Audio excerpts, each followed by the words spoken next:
Yes, people. We are back live. We are back live on the Sarcasm City TV YouTube for another edition of the Sarcasm City Sports Q and A, where we discuss all things from the chat, people. This is where the chat, they are the main focus, or supposed to be when it doesn't get out of hand. The main focus, and get your questions in.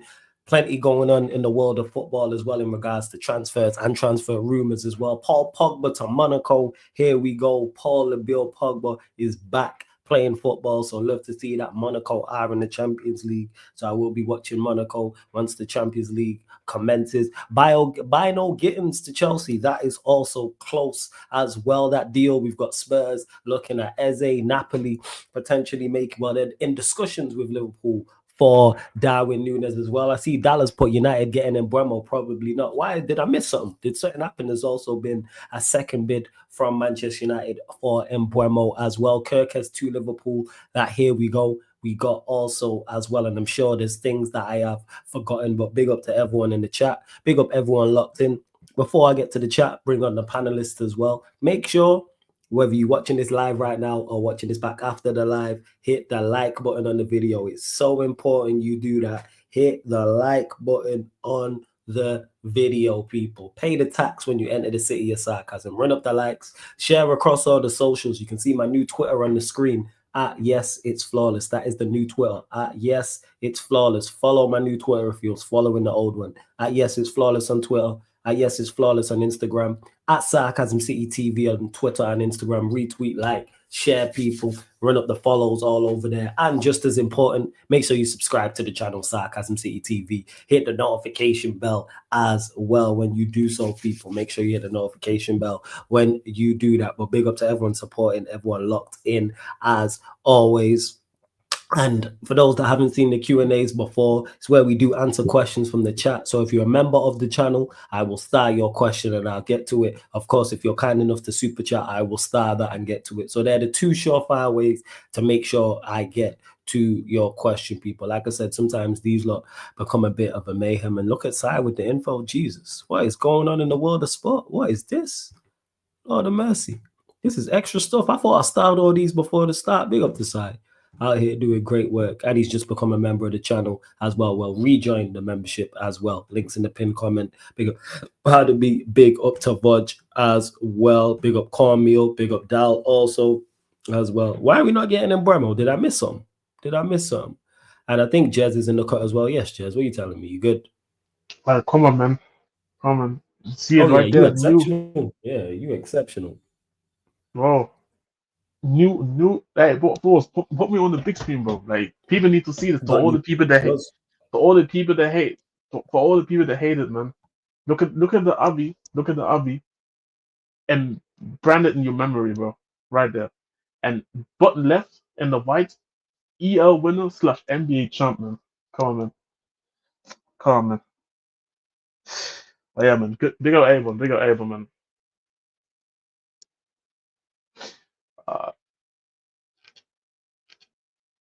Your floor, you there?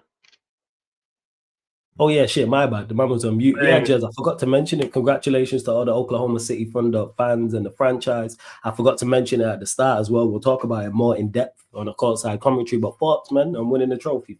Floor's yours. You can put it back again. Like, what's the point? Yeah, that's good. I just want to see people the picture, but nah, bro. Like, I was still in the playbook. I was obviously. You know what's funny about the Thunder thing?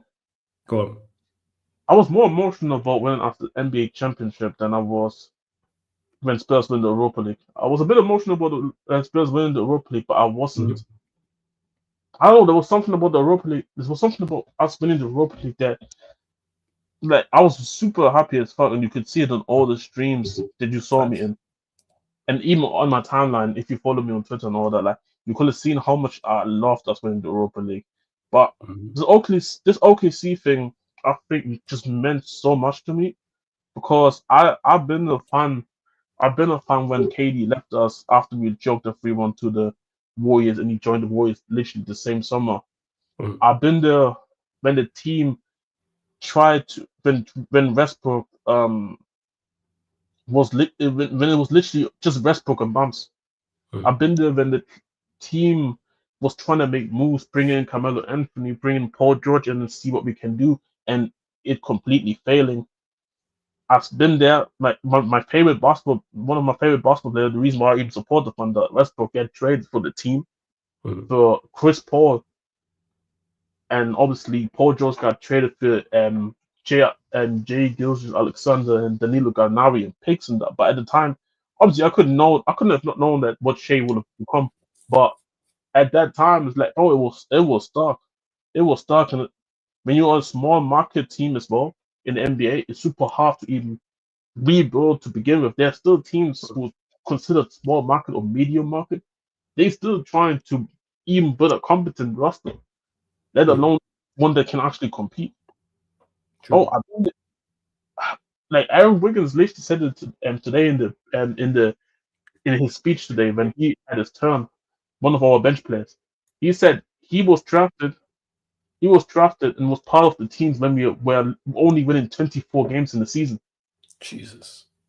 Start times. This team is that good. Where if we wanted to try it, if we tried at the end of the season instead of resting, we could have won 70 games this season in this regular season. And he was part of the team that was winning 24 matches, tanking, resting an elder, and just to see this whole team just kind of like develop over all the years. Like I was on Sarcasm City on Twitch watch along, I remember saying how I love the playoffs, but it kind of sucks that my funders are not in the playoffs. I remember you saying these at these times. Yeah, I remember. Yeah, like my team wasn't even in the playoffs when we was started doing watch alongs. This is how long it's been. Just to see, like, this is what I'm saying. Like, this is crazy. Not even involved.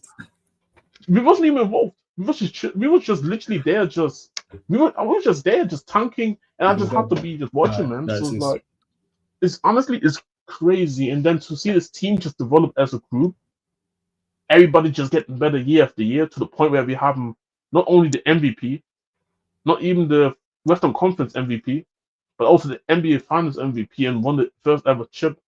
Yeah, like, he balled out, man. Jesus, he shut everybody up. Literally, especially the game four. If he doesn't play like that, we probably don't win the finals no more. Yeah, you would have went down 3-1. I know you're talking about. We would have been. It would have been game over.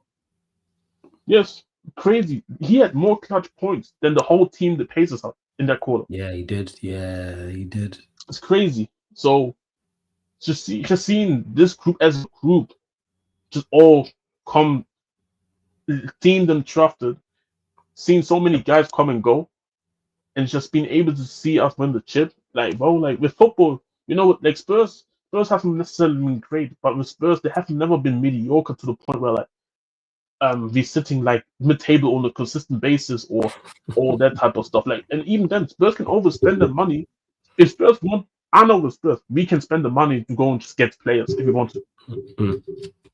But with basketball, like, shit, this shit could have taken a lot longer. The fact that we won is crazy. The fact that we won this early is crazy, and the fact that we could look at potentially a team that could, not saying a dynasty like the Warriors, but they're gonna be still here for the next years, man, competing and trying to maybe win another chip. Obviously, there's things that we could fix and order, but the fact that they got done the first time, because so many people say it, man, when you listen to NBA players who have won chips, that, and even the Warriors, Steve Kerr, I think, said it himself, how just getting the first one, getting the first one was harder than winning all the other ones afterwards. Yeah, because once you've done it, like any little bit of doubt is eradicated. It's like, we've been here before. So I say regular, like when you've been in certain scenarios, yeah, it's nowhere near like it. But I see that on pro clubs all the time. Like we're like a goal down a certain day, it's a good time. I'm like, yeah, we've been here before. It's nothing new. It's just the same thing. I know we're using pro clubs as an example, and NBA being NBA finals is obviously maybe this atmosphere is different, but it's the same thing. It's the same logic. The principle still applies, yeah. Even though it's vastly different and one's much tougher, it's like, oh, we've been here before. It's the same thing, 100%.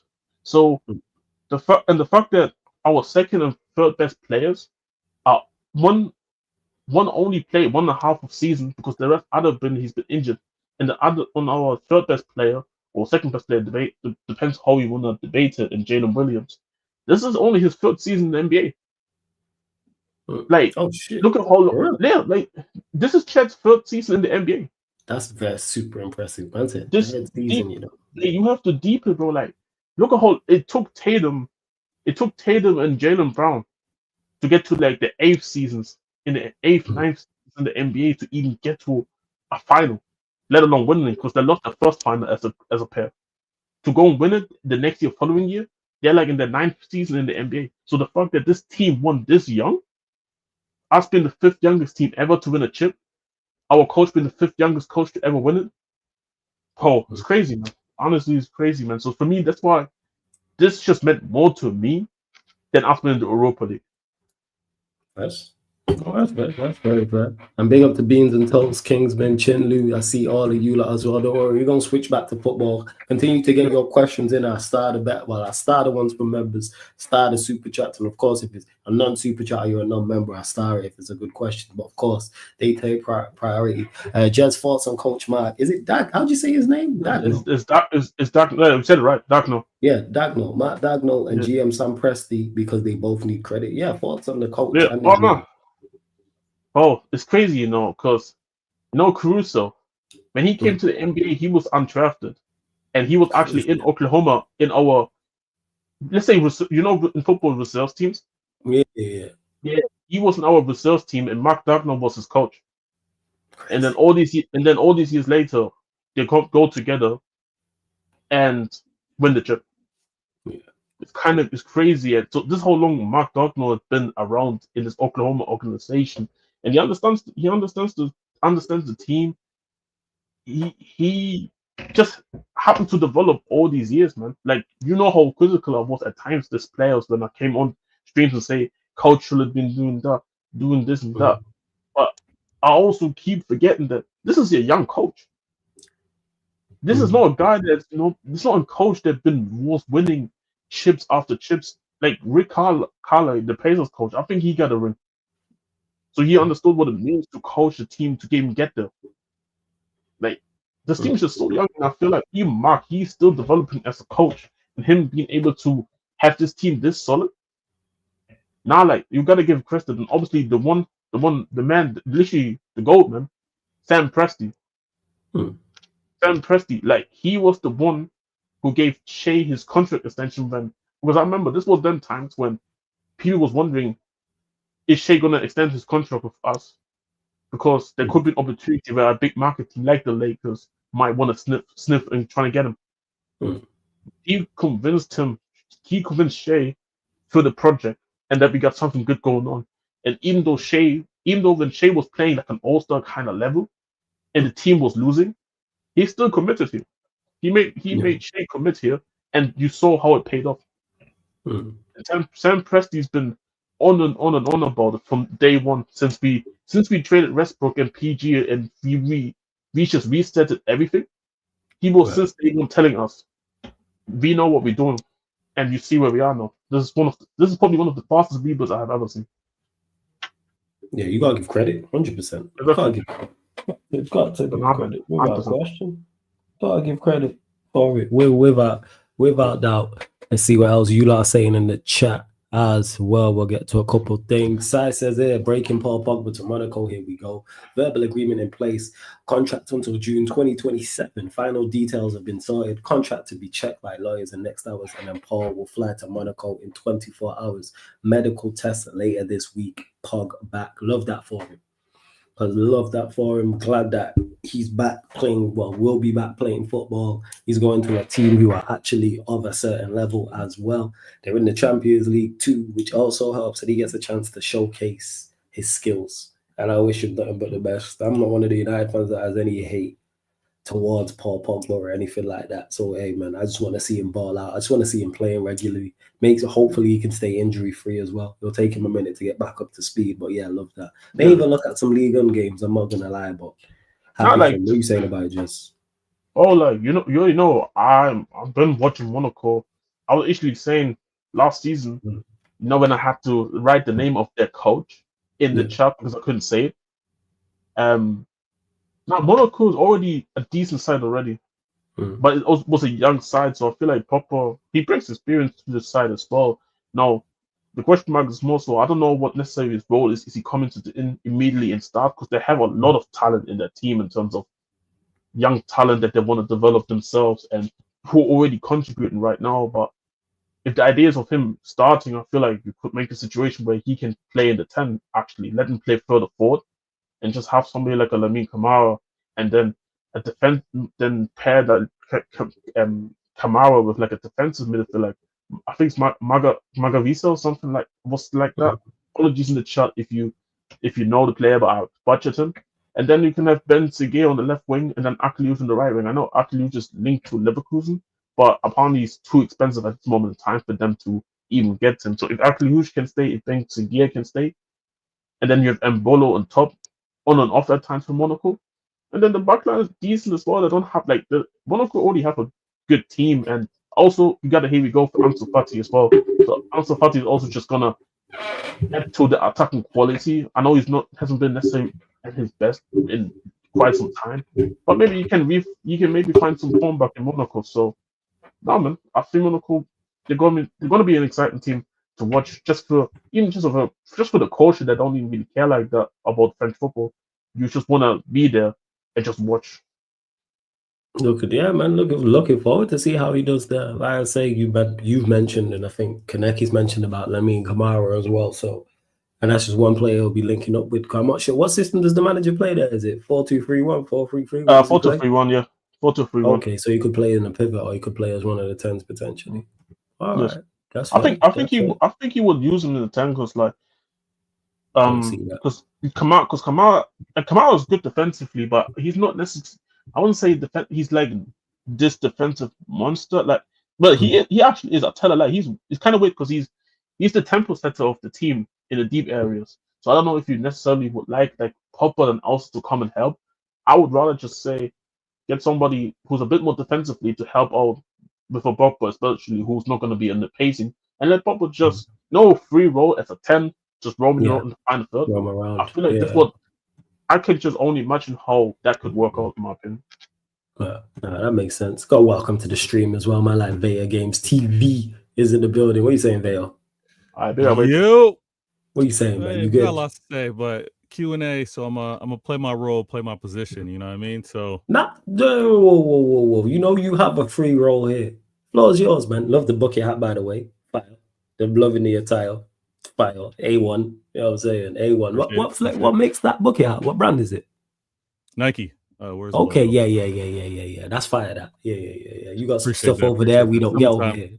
That is fire. Yo. I like the tea as well, yo. It's fire. Hope you're well. Hope the fam's all good. Everybody's blessed. I hope so, man. Yeah, you already know. But fam's good. Good. Floor's yours, man. You know you are not. You know what I'm saying? This ain't no pep thing. You know what I'm saying? People ain't restricted. Flair players be flair players. Do your thing. What do you want to talk about? Well, first of all, when I know I'm playing with other ballers, I gotta represent. So the drip today is to match up because I see Flawless. I saw Flawless earlier in the stream earlier today. How he's moving, man. You know he got all the twists. He's in a bright studio again. I see how it is. Jez is making sure he's staying off camera because he doesn't want to compete with Flawless right now. So it is what it is. Man. Listen, I'm looking like a caveman right now, man. Man, the hacker, the drum is coming, man. The drum is coming. I rate it. You're a fool. But yeah, man, what do you want to talk about, man? Flow's yours, man. Flow's yours. Well, I did a show earlier today, and one of my shows it's 115, one question, 15 minutes. Fire show. Are you guys surprised that there's not much like Liverpool ruining football talk? There's not much of Liverpool buying the league talk. Like, are you guys surprised that that's not happening? Like, you know why? Yeah, I'll tell you this video. You know why it's not happening yet? Because a ball hasn't been kicked and they've not been successful yet. Let them dominate for a little bit, then you're gonna hear that stuff. You had it, we've had it. Real Madrid get it. Like, the messed up thing is when and if they start dominating and doing that, it's going to be justified because it's actually happening. The fear mongering, the woe is me, oh my, the big bad wolf, the monsters in the building. They were talking about City before a ball was even kicked, though. They were talking about things being ruined before it even happened. So this is why when I'm would like, you say it started? When would you say, as a City fan, it started where people were talking about you lot ruining football? When was like a rough year where you could say it was this they year? hinted at it Yeah. early days when it was like the Adebayors or Rubinho, like they hinted at it, right? Oh, look at City just coming in and buying everything, right? This guy, and then it just escalated. Then when it was the summer of Yaya, David Silva, then they really wanted to talk about, oh, look at what City are doing, and they really were crapping on us with regards to not being successful in the Champions League, right? Because we got all this talent, but we were still falling short. I just find it interesting. And I told you, Flawless, I don't make this stuff up. Listen, Jez, I don't come out here trying to force narratives and agendas. I sit back, I take a look, I see what's happening in the neighborhood over here. What am I seeing? I saw a drop in viewership. I saw 10% drop at TNT and Sky Sports. I get it. No big bad wolf, no enemy of the state. No one to be like, that's who we're after. That's who we dislike. So, hey, they're gonna point the finger at City. They're not gonna hold the mirror up in front of themselves. But I just find it interesting. Everyone is like, oh, this is what big clubs do. Liverpool buying Wirtz. Liverpool in the mix of getting Alexander Isak. Oh, this is what big clubs do. What? Where was this big club talk when it was my club? When was it? Oh, that's what you want to do. No, because I think the only thing I can go on, Jess. Go on. I think the reason why like people are not speaking with Liverpool like this is because Liverpool's this type of Liverpool are the type of person where I look at them like I saw them last season. You was doing well and all that.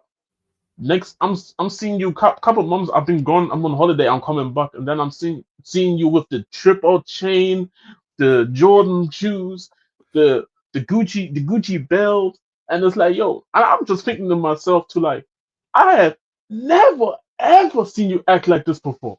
This is what I feel like Liverpool is. So I feel like this is what people are just not used to Liverpool being like this as a football club. Where they just go and just spend on not only just spend but also spend on top players as well. Especially if I've seen people already saying like, forget Premier League if they get an Isak and all that. People are already praising Liverpool like crazy. Low key, obviously understandable, but I just think people are just not used to Liverpool moving like this. Like if they do something like that next season, I think this is where people will start and be like, nah, Jazz, nah. We're giving them a season bly. We're saying no, this again. It's not a season blind. It's fuck Liverpool, 110%. It's never a season blind over here. But to answer your point, which is as much as it pains me to admit it, because you're a joke man with the way you delivered it, you have got a very, very, very valid point. It's because they haven't won and dominated yet. Let them dominate, do what you did, then you're gonna hear that conversation about them ruining football. But we haven't seen them do this. But that's what's frustrating because they were talking bad about City and how they were spending before you don't get even started. Yeah, because you don't get and it doesn't make it right. You don't get the pass because you were a big club before that. Not that it makes it right. They get a pass because they're a big club. They get a pass. No. So a club. Hear me out, Paul. A club that's trying to get into the mix. A club that wants to fight amongst the big dogs is being shunned. Is being dismissed. What do you always call it? What do you call it verbatim? The red cartel. They don't want us here. That's it. So the red cartel's real. We're now admitting it just happens to be the in the instance of you're talking about. Yeah, like who wants as a United fan? F the red cartel. Why would I want City here? I hear you. Why would I want City in the mix? The honesty is refreshing. But the funny thing is, I don't even want Chelsea getting into the mix, but they did that, and there's no rivalry there. We know. It's all documented. Like, and not just you as a fan base, the officials, the board, right? Those that write the big checks, they were trying to hoard everything to themselves and keep me and my blue brother out of the mix. They're doing the same thing to Newcastle right now. This PSR, you know how Newcastle would be flexing on these fools right now? Yeah. Oh my, PSR is why Liverpool got so much chest, because they can go after Alexander Isak, because the way PSR works, they can't hold on to this. Like Newcastle have to get rid of a player. Like the revenues doesn't equate. But they made a bid. Actually, they made a bid today for Alanga, but it got rejected. 45 million. Newcastle. Yeah, so I don't like. Actually, that I might. do like that because we get 20%. So yeah, the runners the money if they sell it. I actually didn't know like that. it. Yeah, we got But- 20% sell. Wait, how much did you sell for? I'll tell you in a sec. I'm not sure. Go on, Vay. I'll tell you. But Now. I Give me a think sec. that's Why I think don't that's they want worrisome. I think that's worrisome because that means it's kind of like a shell game. If he's moving to Newcastle, that might possibly mean that Gordon's out the door. No, they need a right. No. They need a right winger anyway. This is why Yeah, they're interested in they've been Bremo. looking, but like they've been rejected. Remember, and by, Bremo was one they've of been the three clubs in Bremo Yeah. rejected for us. It All was right. them, Yeah, it was Spurs, and it was Arsenal. Yeah, and Semenyo is out of the price range, so they Yep. was looking at Alanga now, and then Right. Nottingham don't want to sell Alanga now. That's what. Okay. So yeah, in regards to it, who at the top? It was 15 million, by the way, Jez. Oh, okay. Mm. It was 15 million. So yeah, I thought he was on the free. Never mind. No, it was money. It was a good price, and if we get 20% off of if they sell it for 50, 60 million, I'm with it. Big up, That's like eight. That's like obviously I know Max is not the strong sort of this of this channel, but I think it's something about like it's just probably just above 8 mil. I think United get it's just 20%. Let's say if it was 45. If it was 45 mil, if it was Will it like be more than 45 that? million. It'll be more than that because obviously Yeah, they just yeah, rejected that. But I think they're saying he's untouchable, so he's not going to leave for them. Yeah, if it's 60 million, we get 12 million, which I'm all for that. 12 But million. yeah, you mentioned about Newcastle. Yeah, people don't want Newcastle in. I keep saying this. Last thing I needed was a Newcastle. Newcastle are you on Steds. You see, Newcastle. Yeah, we need Leeds, no. But see, you're being teams short-sighted. like that. They are you lot on Steds because they already have the infrastructure and the support. These are already two very well supported teams. They're one club places. Pretty much everyone in Leeds support Leeds. Yeah. Everybody in Newcastle supports Newcastle. Last thing they need is genuine success. Last thing. No. Especially Leeds. I hear it, but you only say that from a position of weakness, of fear, Flawless. Weakness. Where did I finish? No. I get that, but you man's in a position of weakness and fear. You got to MIB, Men in Black. You got to do the flash and erase that. Remember the days when you were big chest and you were flexing on these cats. We need Newcastle. Oh. Newcastle is good for business. Listen, another competitor. You know what? That being said, I'd rather it than them than you are Liverpool. So I'm with that. I hear it. No, it's not either or. It's in addition to. This is what I'm telling you. But if they're in addition, if they're in the mix, that means they can beat you. Like I'm with it. Yeah. Let's run it. Okay. That's what I'm saying. As long as people beat Arsenal and Chelsea, I don't care, man. Yeah, see, for me, it's all of the above, and one of them gonna win it. If these jokers are Liverpool. No, well, we're needed. We're needed for the balance of football, honestly. For the great. We're needed for the good. We need it for the great. I'm willing to step out of this big six man. Like City are the avatar. City are the avatar of football. We'll bring balance. The last airbender. That's what we are. Let's get to this from Echo Falls. Hey, Echo Falls, big up for the super chat. It's a decent wine, actually, Echo Falls, to be honest.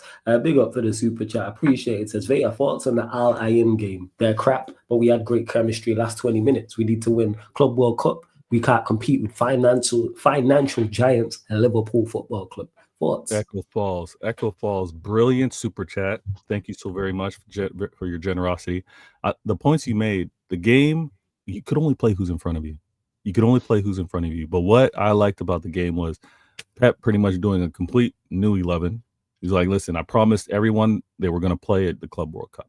So what he did in game one, what he's now done in game two, we can expect something special in terms of how he's going to mix things up in game three, because all roads kind of look like they're lining up versus Real Madrid. So I think he's going to look to maybe play his strongest possible squad guys in that game if we line up with them. But I was happy with the game. I thought you saw a lot of what was done in the training pitch happening in the game. Yes, rivals want to be quick to tell me, oh, but you were giving up counters. They had some chances. It's football. What's happening here? Too much EAFC, y'all FIFA merchants, right? It's football. You attack. And if you attack the opponent, respectable or not, they're going to get their chances. So this generation, Flawless. This generation where everybody gets a trophy. No one can deal with loss. No one can deal with a stumble or getting hurt or getting cut. People can't deal with that. I agree with you on that. More Fans people struggle need to to get take punched in notice. the face, Flawless. Because Agreed. back in the day, you had to watch what you had to say. Oh yeah, facts. You had to watch what you now because of how things move, they'll say whatever they want. But there was respect when people had to fear getting punched in the face, getting thumped in the face, getting boxed in the face. Things were a lot better. Now you see Agreed. reckless. You see everyone moving wild. There's no Yeah, balance. agreed. But this game, it's back and forth. We got to understand that that's what football is. Football isn't this FIFA anymore. It's not like, oh, I'm going to dominate possession all the time and there's no chances. There are going to be chances. And I like how my manager chooses to play the beautiful game. I'm glad he's not. Imagine there was a reverse Pep. Imagine if there was like Bizarro Pep, where the way he thought about attacking football was defensive. Oh my gosh. I think we got that. I think that was Mourinho. I didn't want to say it. I didn't want to say it. That's not a shot. So the game is properly played one way versus the other. I think imagine how disgusting. Imagine how let me paint two scenarios. Your hard-earned money, the money you've been grinding to get, right? You got your choice. You're going to go to a game where you're going to see two Peps play versus each other, or you're going to go to a game and see two Mourinhos play against each other. Your hard-earned money. You want to be entertained. You want to see beautiful football. You want to see what the game. Where are you going? Yeah, of course, but it depends on: am I a neutral? Am I supporting one of these two teams? Does the results matter? For me, what I don't like is when neutral. Of course, you're going to go with the more attacking football, but a lot of us are neutral. One thing I dislike, and it's not Pep's fault, even though people criticize him, is that so many people try and imitate Pep. I despise that. Well, that's this generation. Mumble rap. Everybody was mumbling. Everybody was trying to mumble. And we despise it. When rap was at its best, everybody was different. Everybody had a different style and a different sound. Early days of hip hop, everybody had their own unique style. There's no DOS effects these days. There's no one trying to do something unorthodox off the top like that. Listen, I'm so glad. I'm so glad for me. I'm so glad that there's more Pep wannabes than there are Mourinho wannabes. And there's a few. There's a few. Yeah, I think for me, like I say, it's a mix. I don't want all of one. Fair enough. Because I like Pep as much as I like Mourinho. I respect them both very highly. I understand. And again, like the last Airbender balance, I understand you got to have both sides of it. Right. You got to have both sides of how the game. They're two of the greatest managers I've ever seen. 100%. They both, when I think about it, they probably both on my Mount Rushmore, to be honest. Yeah, I ain't hating. Like they're ridiculous what they did and what. And to answer Echo with regards to the game, I was extremely happy. The goals scored were beautiful. And you know what? We left goals on the pitch. That most proficient goal scorer that we've all seen, there's no argument. I'm not even debating with you. I'm not even having a conversation. I'm telling you, everybody in the chat, we've all witnessed the most proficient goal scorer. There's no one more efficient, whether it's the amount of touches in a game, whether it's the number of minutes required to score a goal. Erling Haaland. He left goals out there. Yeah, Haaland's ridiculous. He's not even clicking yet. He doesn't even have his shooting boots on. That man, if things start firing and you have to worry about the players before him in Foden, Shirky, Marmoush, right? If you got to worry about Reinders, you got to start worrying about Rodri. I'm excited. I can't lie, that is curtains. And because I didn't want to trigger Flawless because I know how fraudulent he is. And if I throw in my man Razzle Dazzle, the nice feet, keep you unorthodox, keep you guessing. If I got to throw in Doku, no, it's crazy. It's going to be crazy out here. So entertaining football is going to be back. The viewership, I hope the viewership, we got to bring the Prem back. No, the viewership will go up because you're going to have two good teams going for the title. So that's why the viewership's going to go up. No one wants to see a one horse race. I don't like how you phrase that. It is two very good teams going. Clearly, you don't need two good teams. No. It's clear. Listen, there were no drops in viewership when Liverpool weren't in the mix.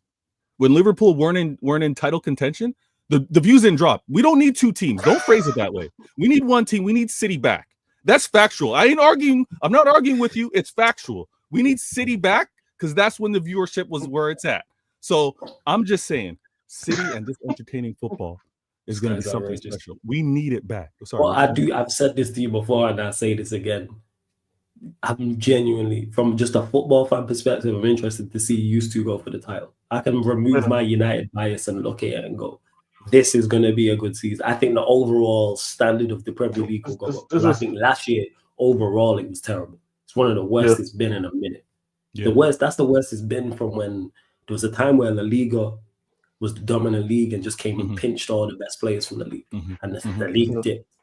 And when they came and got like Bale and Modric and Ronaldo and Suarez and all them type of players, like when Spain was going back up, I think Spain won like 5 out of the 6 Champions Leagues. The Spanish team won certain. That was that period. I can't remember the years. But I think Barca Madrid just, I think, dominated it all. Yeah, that's like early days. This past season took me back to that.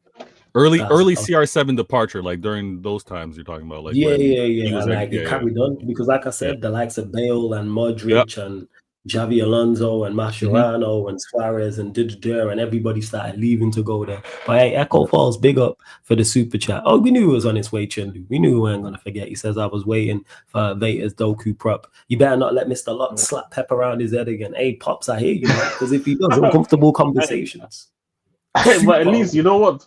I'm here for the board of I'm here for the board of this season, man. Like last season, the Baldies.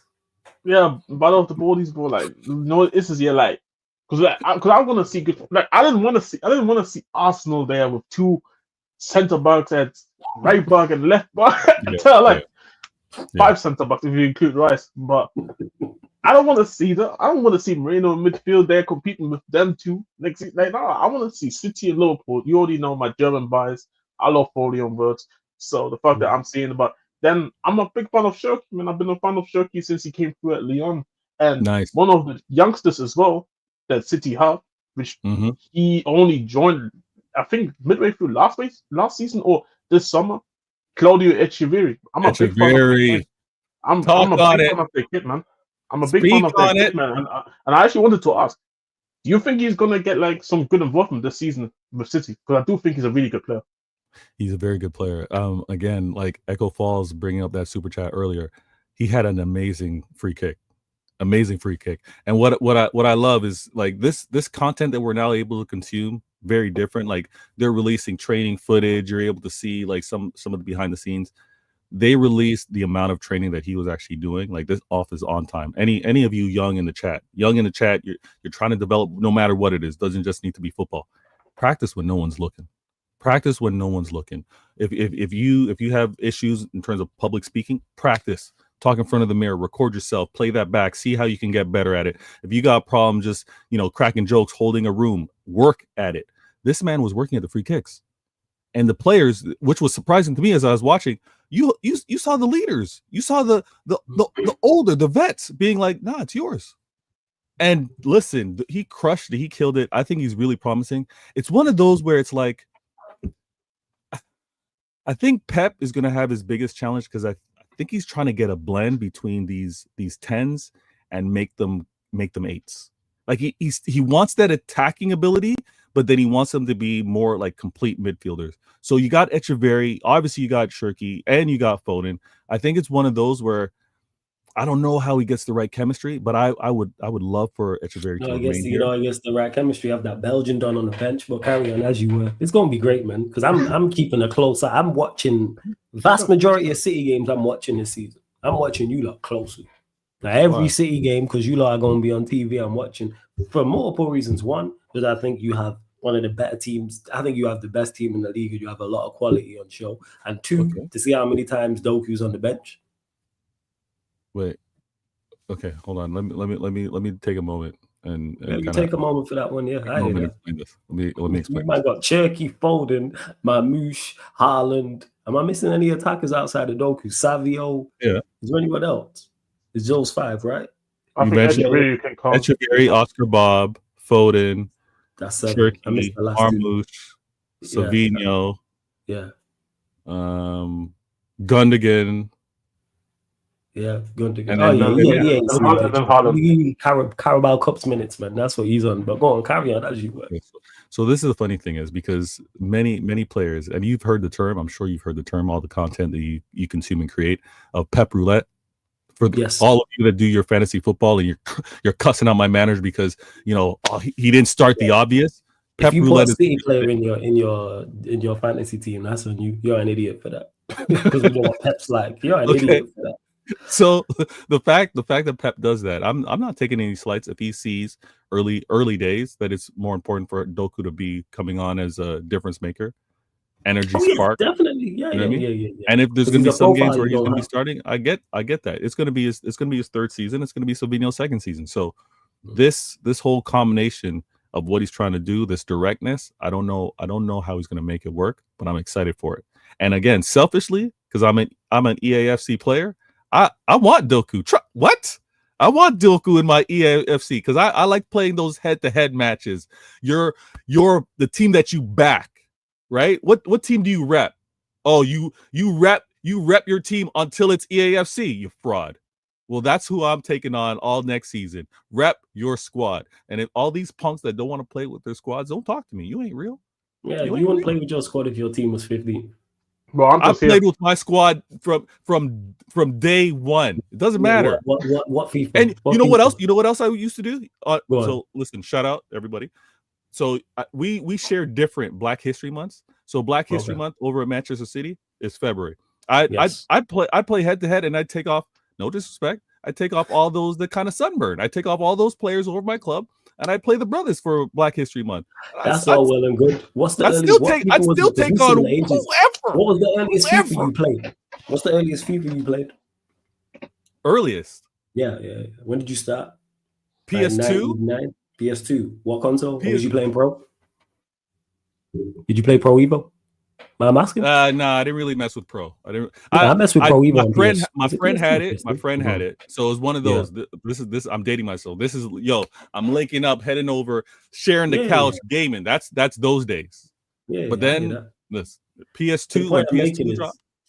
The point is, I'm making you wouldn't pick your squad if your squad was terrible. But what was I going to say? How dare you be on EA and not linked up for pro clubs? What's going on? What's with you? Huh? Whoa. Doing like moving like Jess? What's wrong with you, Dark Brothers, man? Hey, wow. I told you. No, we play pro clubs. No, we need players, and you man are two quality players as well. I keep hearing you're like top 10 in the whole world. They are. We aim to get better. You know what I'm saying? Your team is quality, and what did you not add Haaland and Cherky and Marmouche or not Doku? But you understand my point? Yeah. No, it's true. It's true. The funny thing is, you ready, man? I retired. Yeah, shut up, man. You retired. Why are you not on clubs? Yeah. See you dark skin. You retired. I haven't bought the new EAFC. This one came out. Just being an Egypt. But what are you saying? Why is you not linked up with us on clubs? What's going on? You know what? It's a timing thing. It's a timing thing because usually when things kind of shut down, right? Usually when you're shutting down your streams, that's when you're doing pro clubs. Usually when you're done. And usually when I'm shutting down, it's like, I got to put in that quality time. I got to. So that's cool. We also run earlier on Thursdays because it's part of the schedule. So I run earlier.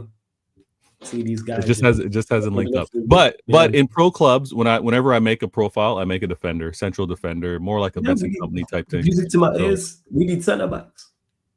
But I also, it might be a chemistry thing because I bark orders. Good. It saves me. You know what I'm saying? From having to bark orders. I'm with it.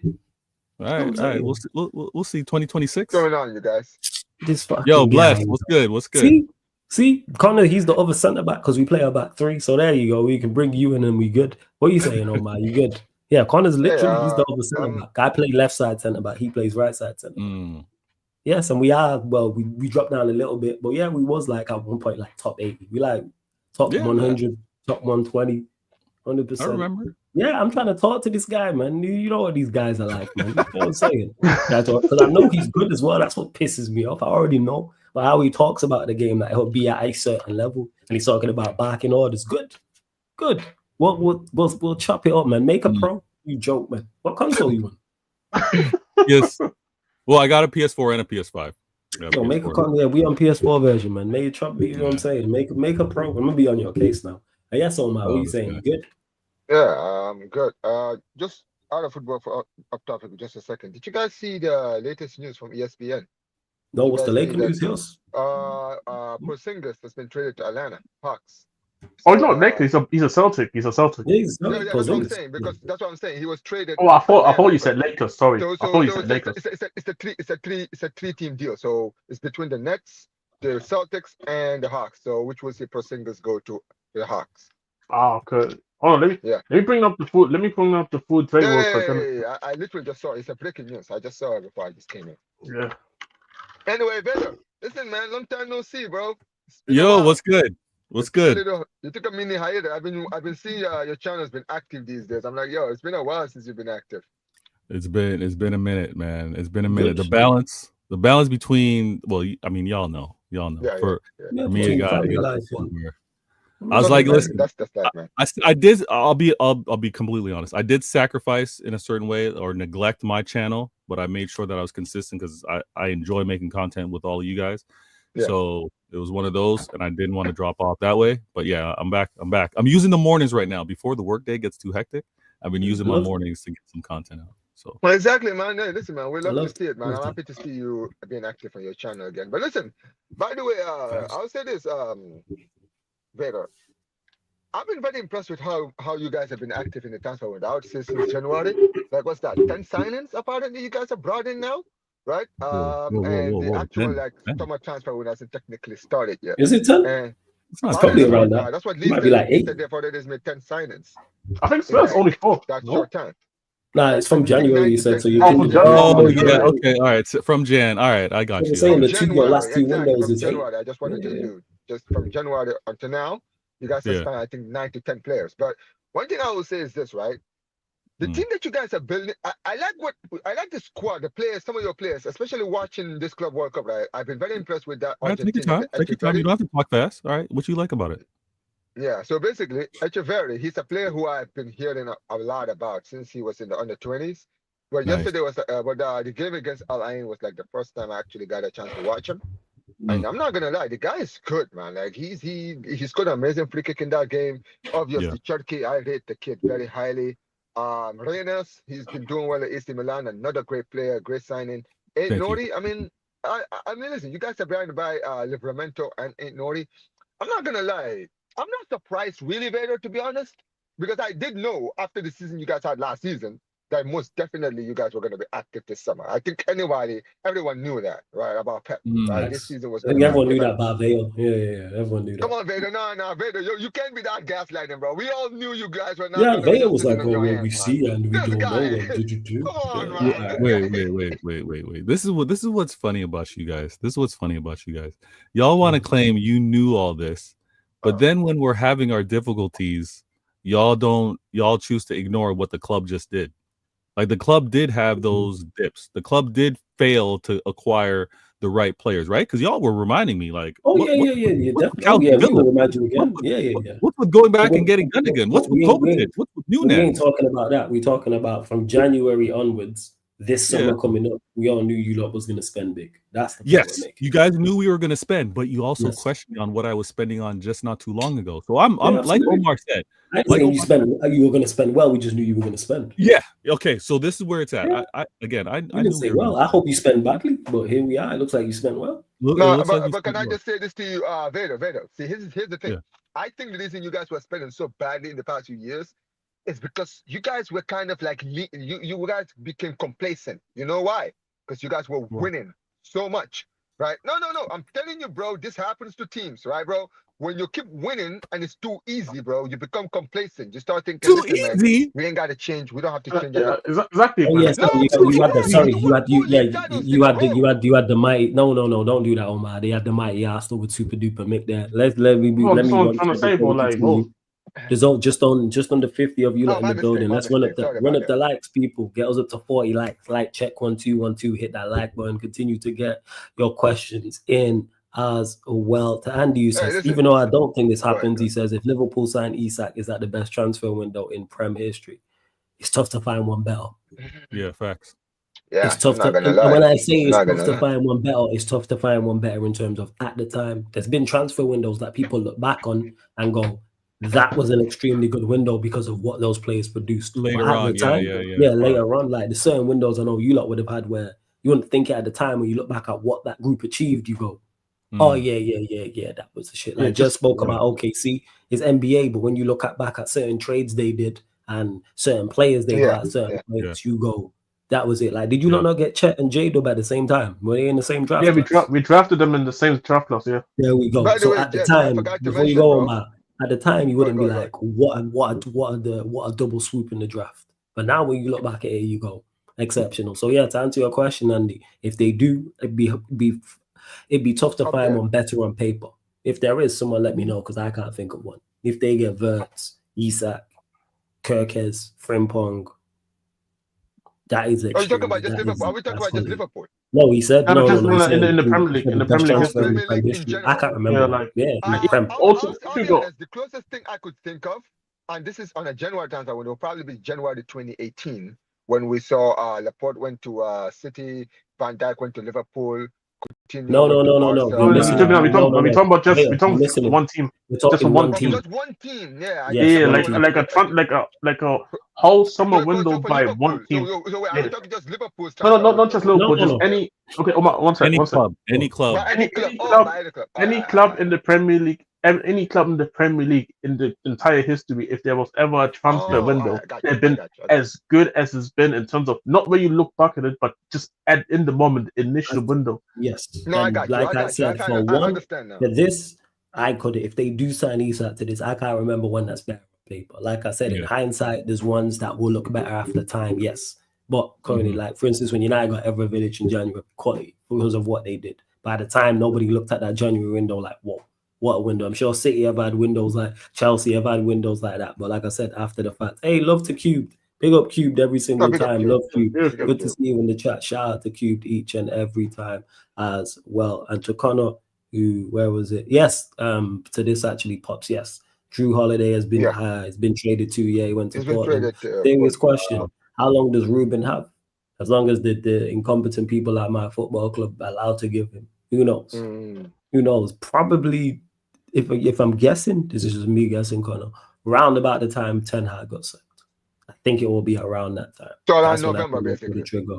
So around that, give or take a couple weeks, maybe a couple weeks earlier, maybe a couple weeks later, but somewhere in that radius, because that's when the pressure is going to mount, and people are going to look at it and go, well, you sacked Ten Hag and he did this, and Amarim's performing just as bad or the same, surely you should get rid of him. Like I say, people gonna open their eyes about this ownership eventually. Took people only a year and some change, but here we are. Sorry, go on, fam. Can I ask a question about that actually?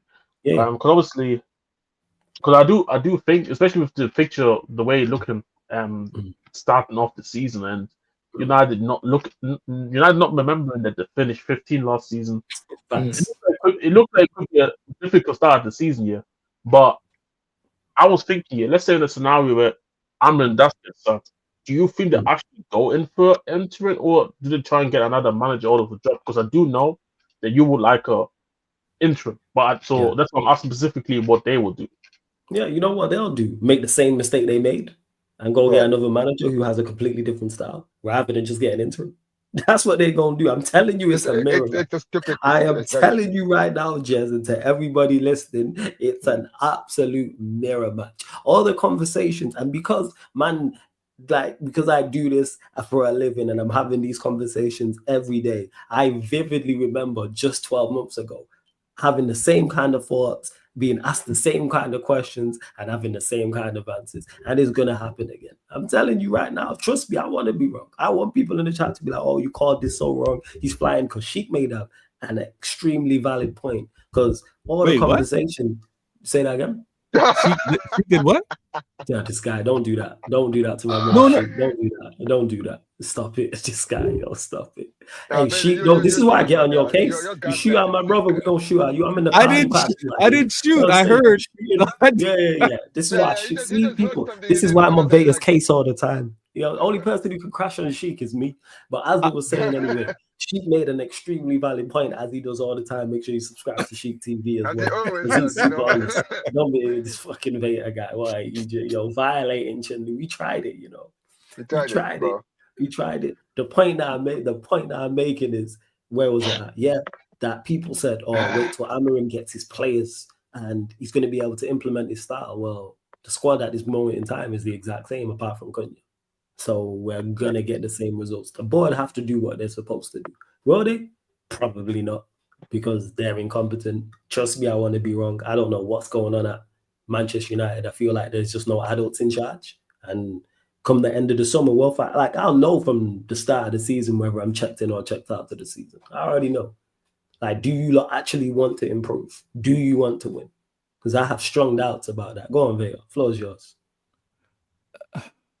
Vader. Listen. What is he gonna say? No, I think. I mean, you're projecting for Amarin to actually get less time than Ten Hag. You're just talking about. No. I said around the same. I think he'll get around the same amount. Yeah, but Ten Hag was there for 2 and a bit seasons. No. When you say that, so let me clarify that. Yeah. I'm talking about the month he gets sacked. Yeah, okay, that's what I mean. That's what I'm talking about. Yeah, because remember, it's different ownership. Yeah. So he'll maybe just get over a year, like time, over a year before. So this is where I want to ask. And I know you got no more faith in Amarin. I know he's your guy. He's no longer your manager, but. If you're not at fear of being relegated, why not have him filter out who should be at this club, good or bad, filter out who's playing for the badge, while the board take their time and find the right guy? Because this getting him out just to kick him out, right? And then put this on an interim or whoever's going to be the next guy, because the next guy's going to get a bly. What is he supposed to do mid-season, right? Just show some patience with Amarin while you find the next guy, as long as it doesn't risk relegation, and then move on. Like, why are we giving it? When I say interim, I'm not talking about now. That's midsummer. I would bring in the interim now. You want an interim now? No, I don't want an interim now. What Jez mentioned was no, I don't want an interim now. What Jez is talking about was the whole when he gets sacked mid-season, you don't want a permanent manager, you want an interim. Yes. Mid-season, yes. Don't make the same mistake. Allow you to go and find the right guy. But the fact that we are talking about he's not the right guy, go wait and go and find the next manager, we know he's going to fail. Nobody believes he's going to make it to the summer of 2026. Nobody believes that. And also as well, before you go as well, just one more thing I wanted to add when you mentioned about figuring out what players, if you haven't figured out what players should and shouldn't be at Manchester United, then you're just an idiot at this point. You're just an idiot. Something about this. Before you go, Omar, that's the easiest thing in the world. There's no more filtering need to be done. Look at the season we just had. Anybody can point out. Anybody with any form of sense can point out who should be here and who shouldn't be here. Blatantly. Can I just say something before you go, Vader? Yeah, go ahead, man. Here's the thing. I do understand a little bit of what Flawless is saying. And here's something you got to take into account. Let's look at both of your clubs as an example, right? You guys went from like winning the league. Let's be honest, right? You guys were very vulnerable last season, right? You guys were getting beaten down. You guys had a lot of let's be honest, right? You from where you guys were to where you guys were last season, it was not good enough. Exactly. You know what you guys did in response to that performance, to your performance last season? You went out, right? You brought in players, and also you're on the verge of getting rid of players like Gundogan, Grealish. All these guys are gonna step aside.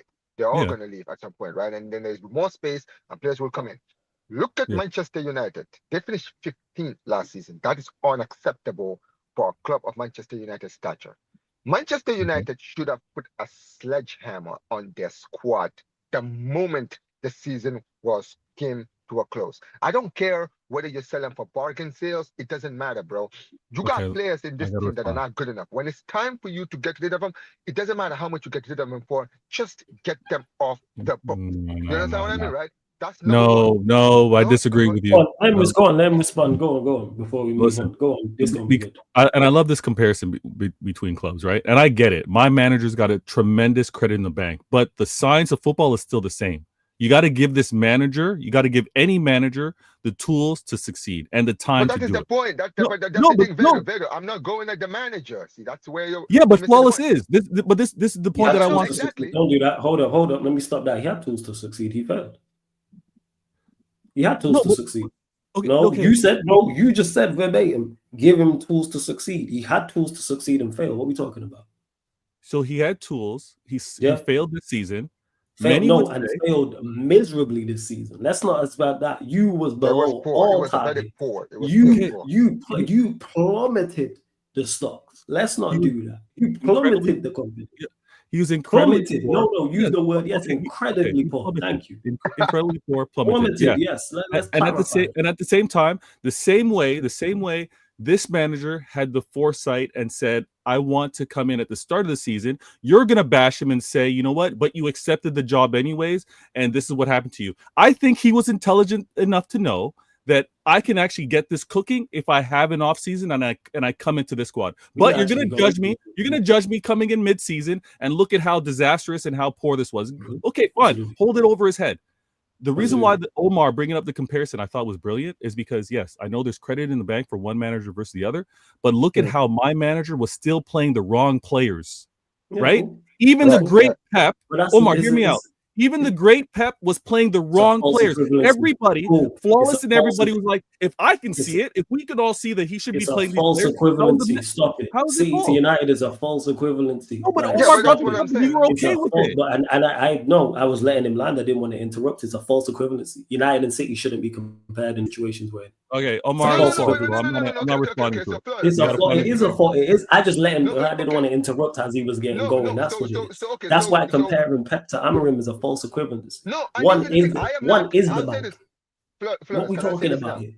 I'll be honest. I'm comparing both clubs, not the managers, because you're right. The managers, I don't compare them, right? Here's the thing. We all know, right? If your club, Manchester United, was smart, forget about the manager for 1 second, right? This is the manager that the club chose, and they're like, this is the manager who we believe is going to take us to the next level, right? Okay, this guy came mid-season with a squad which, listen, may have not been good enough, but it's not so bad that they should have been finishing 15th. You understand what I mean, right? And that is something I blame Amorim for. And that is something that's put his stocks down. And that's going to be the reason why when the season starts, the pressure is going to be on him from the moment the season begins. Because you didn't finish the season last season. Man averaged 3 points per month.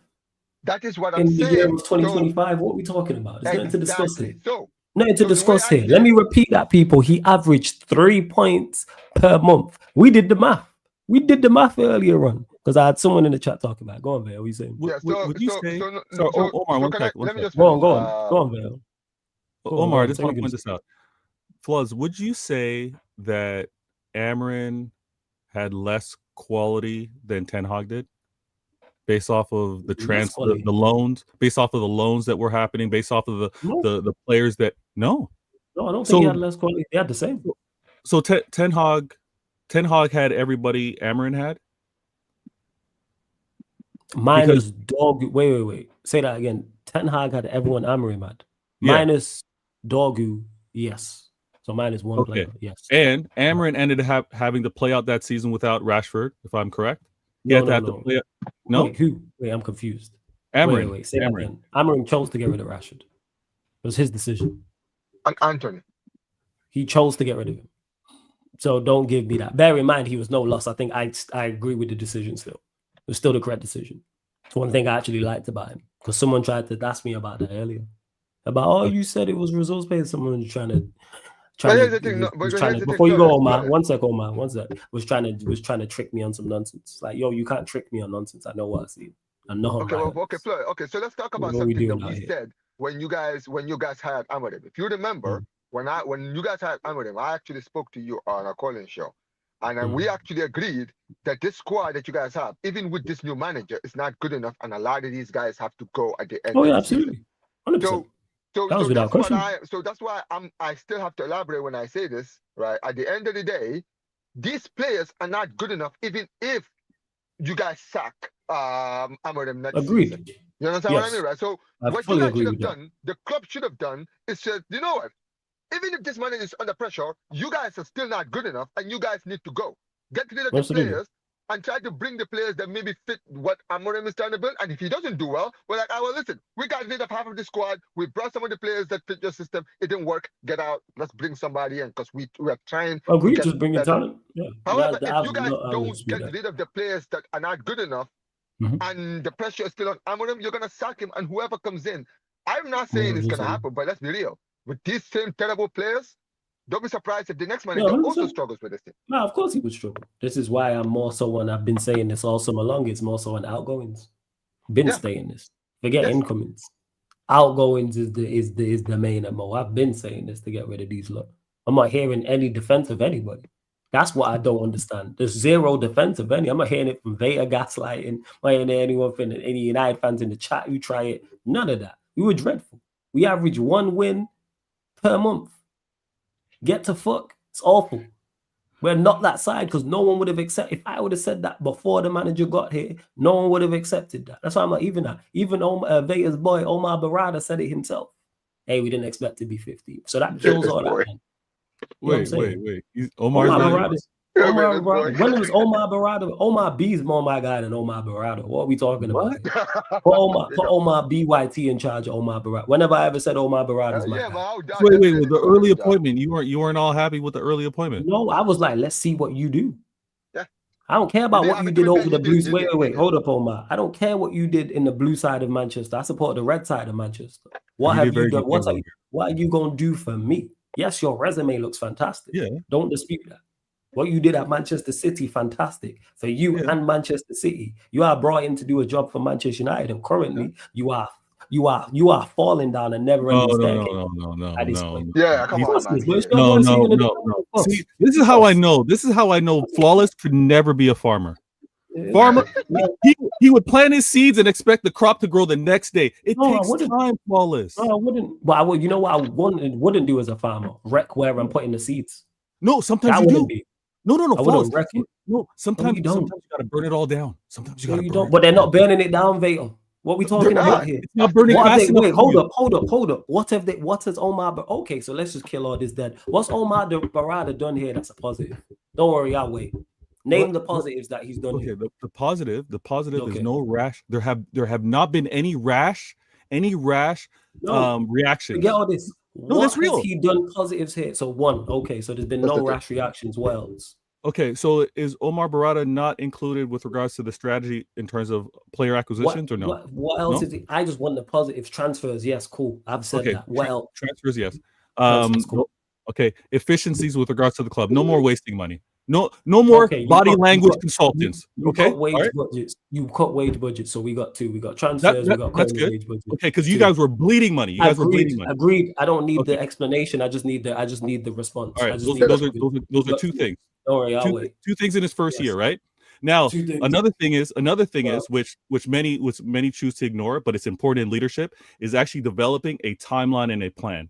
No, I know everyone's going to get triggered if we hear phases, but to be able to say, listen, we are going to be in a position by 2028 to be challenging for the league. Can say that. Don't give you credit for that. That's not a positive. Nonsense. Not a positive. What else has he done? Not a positive. It's absolute rubbish. I can plan to be a millionaire in 2029. What am I doing in 2025, 26, 27, 28, etc.? I need positives.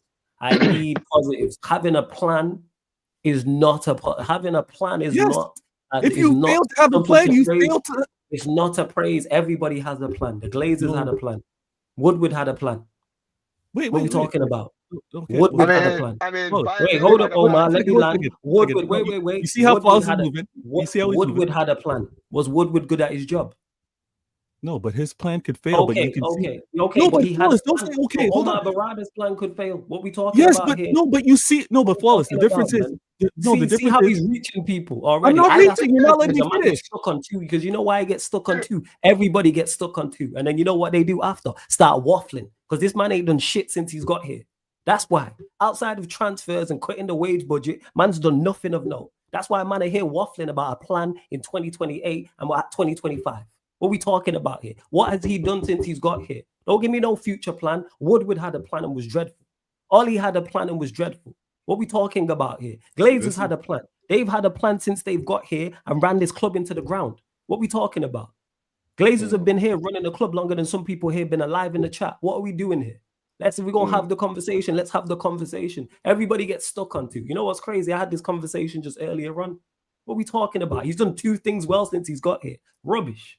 Don't bring me no nonsense. No Prime. Hold on. No, we can't let Flawless go on the rant while we're having a back and forth, and then him have the last word. Let me at least say this because I'm gonna let him flow. I'm still waiting. No, Before you go, Just before you go, I'll go off that one. What else has he done well? So we're at 3 even or 1 skate. What else? We got 3 things well. I'm out. Yeah, big up you guys. Yeah, big up, Jess. What else has he done well? So we got 3 things. You're on mute, Prime. But go on, Vader. What else has he done well? I want to hear this. We can't hear you. We can't hear you. Yeah, you can hear you. Conversation. The thing is, Vader, right? The conversation you want to have, you can't have that with Flawless. That's the thing. This whole thing of like United fans gassing up Barada, you're right. United fans did gas up Barada. Yes. Omar's coming, all this bullshit. Flawless was not one of them, bro. Okay. We're just being real. Flawless was one of the Flawless was one of the because I watch Saeed channel Mandem Talk, right? Yeah. I watch it every I watch Mandem Talk and I watch the show that Saeed does. Is it on Sundays after games? The one with every Sunday, right? On Sunday. Yeah. I watch those 2 shows particularly, and Flawless is, I'm not gonna say the only one, but one of the only few vocal ones who was talking about like one not being a fan of Ineos coming in, okay, being skeptical of certain things that they were doing, and also in January, Flawless talking about how they're not gonna really bring in players in. But things are not, because again, it's like, yeah, you're right. Having plans and stuff, it's all well and good. But plans. In the 1 year they've been in charge, it's not like Man United have dipped slightly. In the 1 year of Man United, they've been in charge. United have had like their worst ever. No, we've gone backwards into their ownership. Yeah, we've gone backwards. No, but Flawless, it's not even backwards. Backwards would be if you were 10th or 12th. This is as close as you can get to relegation. Clarify. We've plummeted. My bad. Yeah, this is as close as you can get to relegation. So like, until I want to praise the guys who have been in charge of this. And it's not even praise or not praise. The thing is, I'm not saying that. Like, I kind of get. The thing is, I kind of get what Vera is coming. I kind of get where you're coming from, Vera. Kind of. The thing is, even if they do have plans to do good things, why not? You don't always have to like believe everything. Sometimes you need to see it. I'm not even saying all of that. Prime. Yeah. The funny thing is, and I rate you for being, and you're listening, you're watching these shows. I often listen. I don't often get a chance to actually be in front of the screen like that. But it's easy to predict doom. It's easy to say, I see failure in this. I disagree. Like, no. But hear me out. Because it's easy to be like a gal. No. But it's easy to say no. Because hold on, it would be easy for me to say. It'd be easy for me to say. You know what, Flawless? Chelsea are going to win the Club World Cup. Chelsea next season, we're going to win the Prem. We're going to win the Champions League. It's easy for me to say that with no evidence. Okay, but again, only one club. People, by the way, look at the probability of things. Prime, the probability of things or the way it works. Only one club can win. So predicting that you're going to lose is easy. But that's not about winning. Again, it's not about winning. No, I'm addressing the one point because predicting that it's going to fail, predicting that they're going to get it wrong, that's easy to do. That's to say all these plans that they're going to do is not going to work out. What I'm trying to point out is it's obviously different from what they were doing before. Omar Barada has the resume for a reason, right? To say that he's going to fail, okay, you're going to say that he's going to fail. To say that what he's done is minuscule and it doesn't equate to anything. It is minuscule because I asked you for reasons and you couldn't bring them up. So it has been minuscule. Again, I'll ask you, what else has he done well? I'll say, so I'll ask you again. We've got to 3 reasons. 3. I can give you a long list of everything he's done wrong. Multiple. I think that's the wrong question. I think the right question is what is Barada in charge of at United? What is actual He's the CEO, role? so he oversees everything. So he's the CEO. He oversees everything. He's the guy right under Ratcliffe. So basically, he was the COO at City, right? Am I correct in saying so? And the CEO is the one. Was he the COO?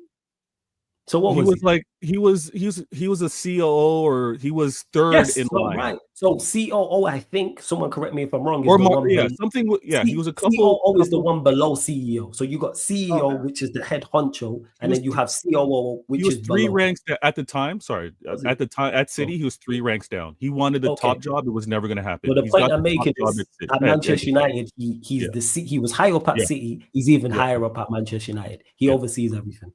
So what? He's as close at United. He's as close to being your owner, basically. He's literally the guy. He's literally the guy underneath Ratcliffe. Okay, yes. so he's like Marina was at Chelsea. Yes. All these different departments, everybody reports to you. So technical director, director of football, recruitment, scout, everything. So you're the go-to guy. Was he in? When did he get appointed? 2 seasons ago. I'll tell you now. 1 second. Wait, 1 second. Parado. Has he been in charge a year? Yeah. Yes. I think so. Was he in charge before the FA Cup final? 1 sec. I'll tell you now. The City FA Cup final? Yeah, Manchester United confirmed appointment of new CEO Omar Barada 20th of January 2024. So, wait 1 second. Okay, so it's been. Let me see if he has a start date, because I know these things get announced and then the start they date. They were announced almost a year before. Yeah. Well, actually, no, maybe 9 months before he actually took the job. Because I know there was things. Okay, so confirm appointment. So yeah, this is all saying, unless someone can guess in the chat, because I know start dates are different from announcements. They're saying, yes, 20th of January 2024. Because there was things coming out about how the plan was to sack Ten Hag after the final, and then about 2 weeks later, you guys ended up keeping him, and months later, was there not reports and stuff saying that why you guys didn't, or whatever, whether you believe this part of why you didn't get rid of him was because there was no one in charge to over. The reason why, again, they were just trying to cover their own backs because they were piss poor at the attempt. Obviously, but yeah, they agreed to, like I was saying earlier, they agreed to get rid of him. Yeah, they agreed. This is why they interviewed a whole other manager. They agreed to it. Was nothing to do with winning. Was working at that time. Yes, Barada was there. Okay. So they while agreed. He's been in charge, you've kept a bad manager when he should have gone. Fine, maybe benefit of the doubt, I guess. But then you have multiple times in the first half of the season to get rid. You don't, just to bring in a guy who said he wanted to come in the summer. You go back to him. You basically give him the bag. He leaves a perfect situation at Sporting. Whether you tell him or it's his decision, he's playing his style no matter what. You don't back him in January. Fine, people can getting rid of Rashford. Fine, is a good thing, but to get rid of Rashford, get rid of Anthony, not bring in another attacker, and to still keep Garnacho is a bad thing when you could have got 60 mil for him from Chelsea or Napoli or whatever.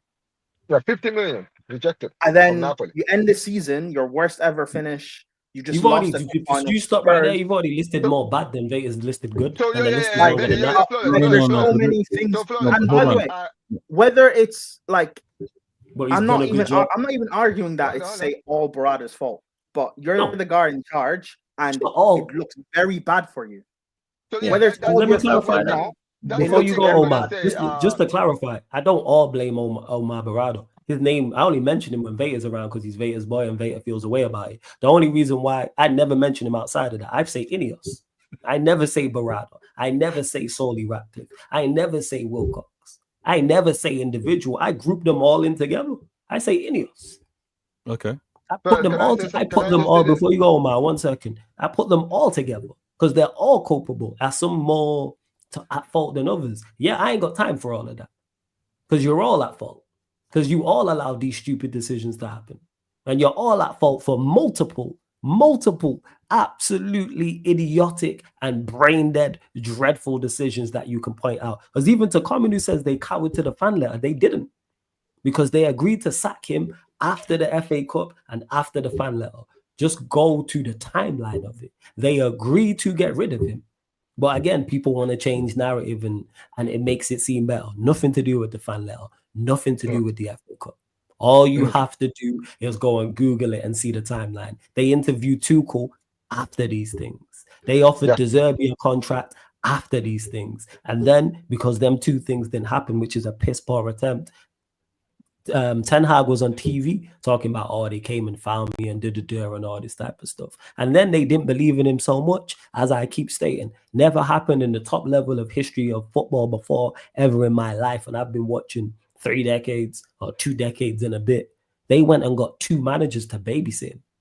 They took 2 managers out of jobs. They didn't go get an assistant manager or a first team coach or someone managing the under 21s or a reserve team. They went and got 2 managers. Ruud van Nistelrooy was managing a club in the Eredivisie. Rene Hack managing a club in the Eredivisie. Anyone thinks I'm lying? All you have to do is go and Google these things. Everything I've said there is not even an opinion of mine.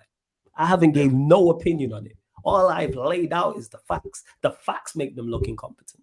That's what it is. But like I say, I only mention him because it's Omar's guy. I mean, it's Vader's guy. The Omar's I respect is Omar from The Wire and Omar on this live stream. Sorry, go on. Appreciate you, man. Anyway, no, listen. You do have a point. So here's the thing. I would say this about Omar Berrada, right? Let's be honest. He's only been at the job at Manchester United for practically a year, right? So I would say that is for a guy like him in the hires, it is a short time to really judge it. However, this is the problem, right?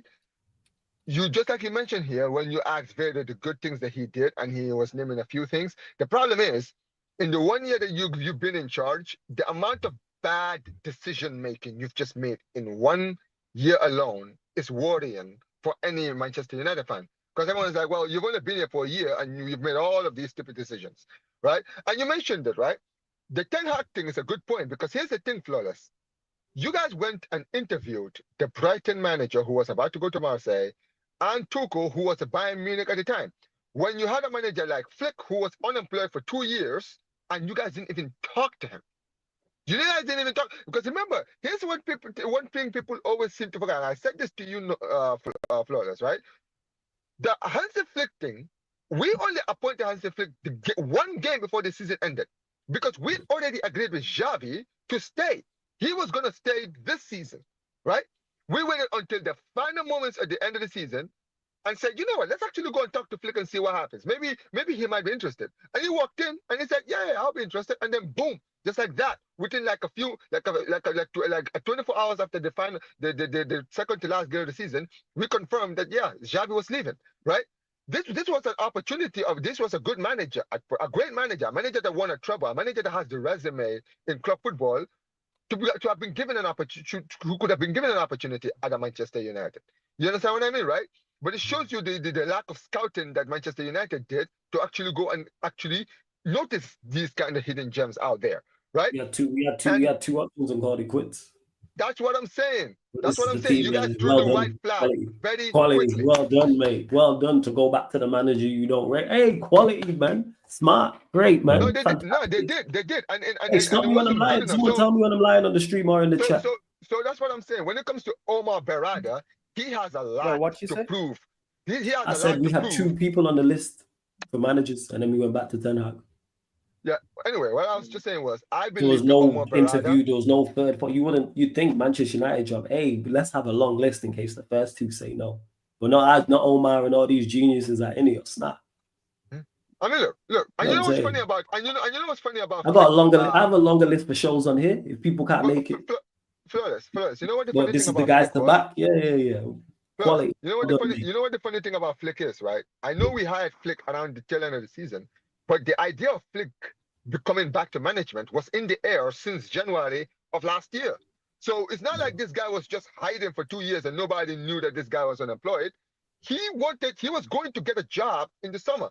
You understand what I mean? No one was actually talking to him. I think Bayern were the only team apart from Barca that actually spoke to him. But he didn't want to go back to Bayern because he fell out with the people up there. You understand what I mean, right? And here's the thing also. This is what I wanted to mention when it comes to Berrada, right? Because of all the terrible decision makers you've made, you have a lot to prove. At the end of the day, I've said it before, he's made a lot of stupid mistakes. The biggest mistake for me was in January, not getting rid of Garnacho. You had 50 million offered to you.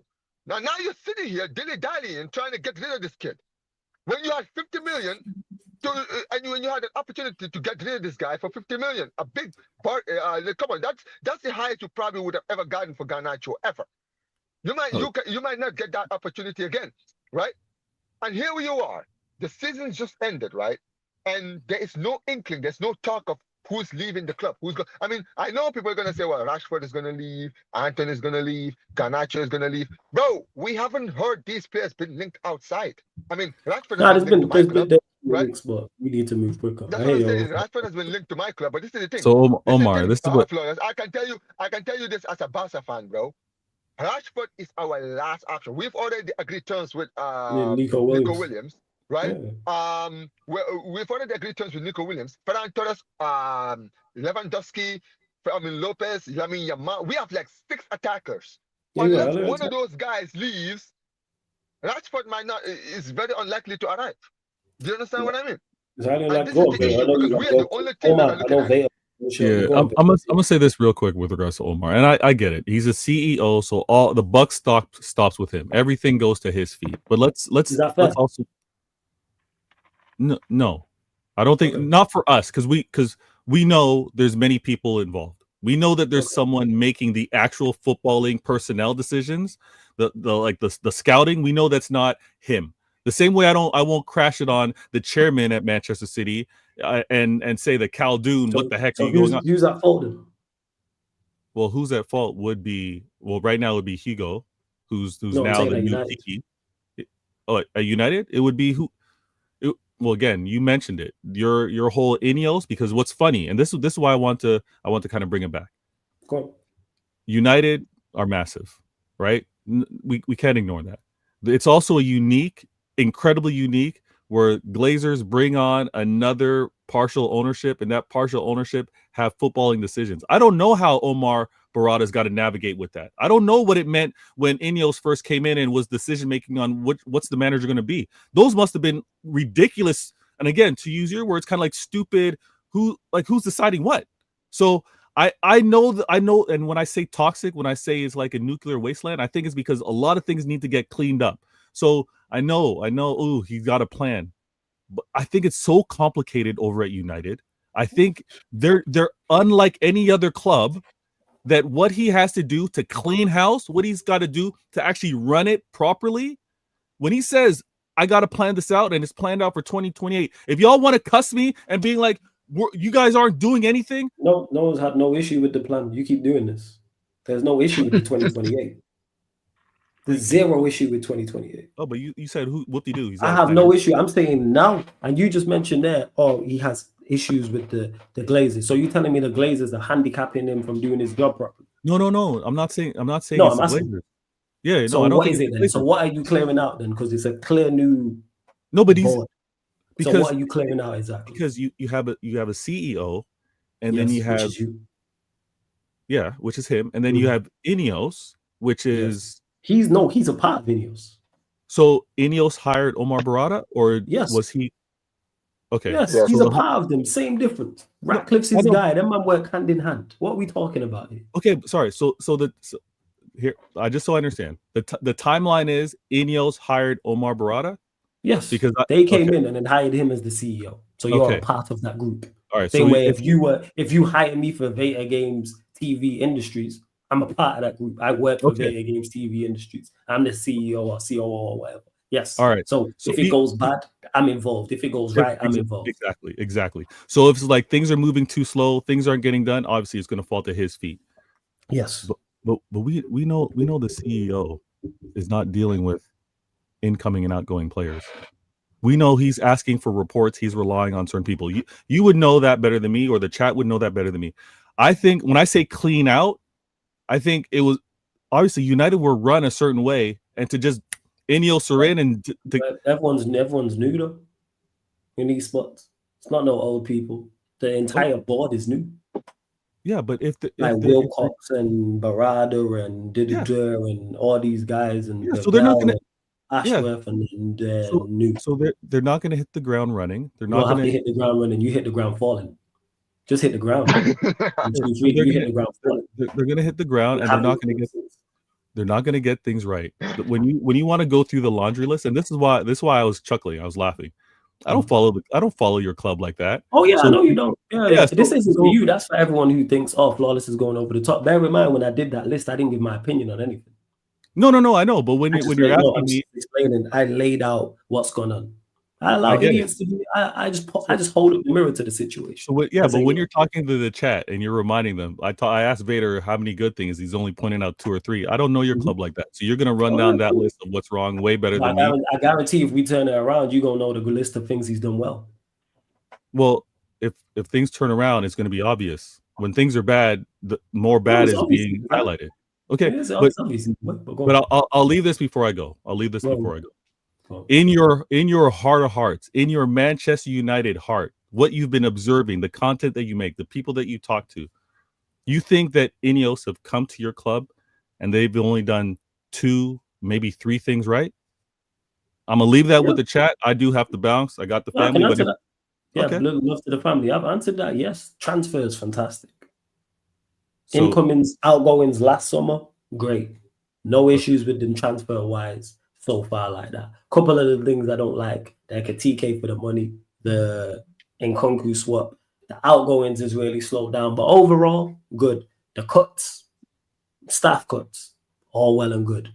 Yes, that is it. 3 things Ineos have done well since. Okay, that's it. All right. 2. That's it. No one can tell me a third, because what's crazy is the exact same conversation I had with you. I had with a United fan in the chat earlier on today, and he was just like you. He got to 2, and that was it. Now I'm gonna start talking about other stuff. Man, try to tell. United have played well this season during the back end of towards the back end of the year. So I said, all right, name the games we played well. He said 4. It's been 5 months. So I guess actually this will be my last question. Go on. If Ineos coming through have only done 2 things right, and you have a laundry list of things going wrong, why is your fan base so quiet about them? Because they wanted to, because they backed it and they don't want to be wrong. These were the savior, like Prime mentioned. This Barada and Ineos was this, because a lot of people who didn't want them initially because they wanted Qatari, when they got in, footballing structure. This is what I was told. We'll be better with footballing structure. So there's less of you that have seen what they're doing wrong, or everyone sees what they're doing wrong, but they're choosing not to speak about it. Yeah, people choose not to. If the Glazers had done the exact same thing, uproar. Okay. If the Glazers had done what they, if we finished 15th under the Glazers and lost the fight and didn't win back-to-back games and lost the final to Spurs, these lot would want to burn Old Trafford to the ground. We stormed the pitch for less. Let me clarify that. Hold up, before you go, Prime. We stopped a game. We stopped the biggest game in the country for less. How I know? Because I was there. We're on the pitch, by the way. We stopped that. We weren't 15th at that point. The team was nowhere near this bad. And we was like, fuck this. We're not having this. Did 3 protests. One of them, like I said, only here, maybe Spain. Obviously, you got your South American country, so I'll exclude them. But in Europe, we stopped the biggest game in the country. Because that is the biggest game in the country. One of the biggest games in the world. Was that the Spurs game? No, United Liverpool. Oh, right. League game. Yeah, I mean, sorry, always loves to say that he didn't storm the pitch. He always needs to say that. Yeah, my guy, you know, look at what he just did. No, but on the real, I do disagree with you when you said about how you said something like people choose not to see it or something like that, right? I'm saying people choose not to say it, anything. Oh, say it. Yeah. That. Choose not to say it. Yeah.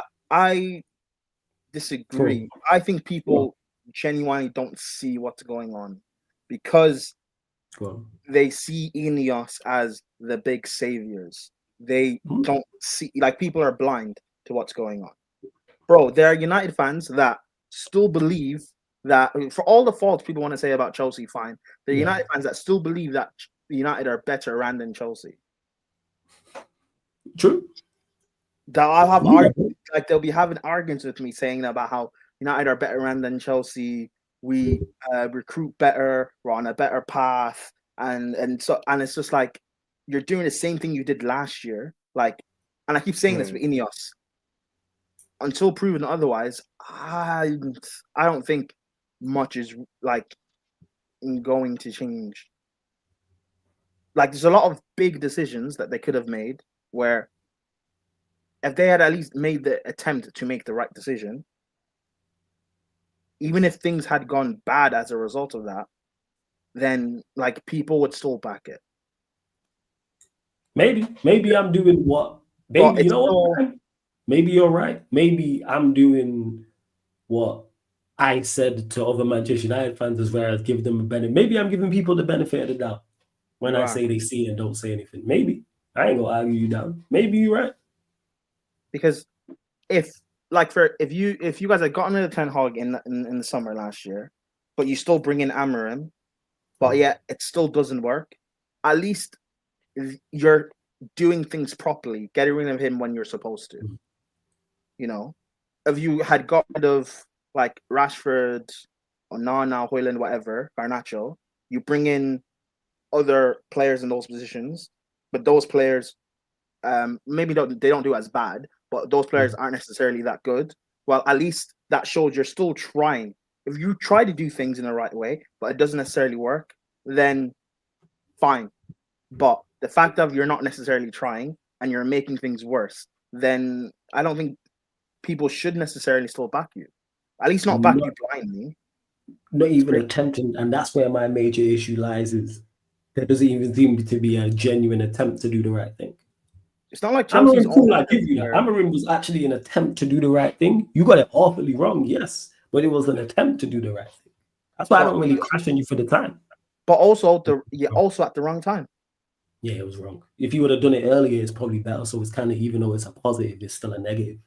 Because if you would have done what you were supposed to in the summer, maybe he doesn't do as bad, or maybe he does just as bad, and then you have more room to get rid of him, and maybe you leave the next manager in a better state with a better team. But before we close out, continue to run up the lights. Bynoe, Gittens to Chelsea. Talk to us, Prime. Thoughts? I don't know. I haven't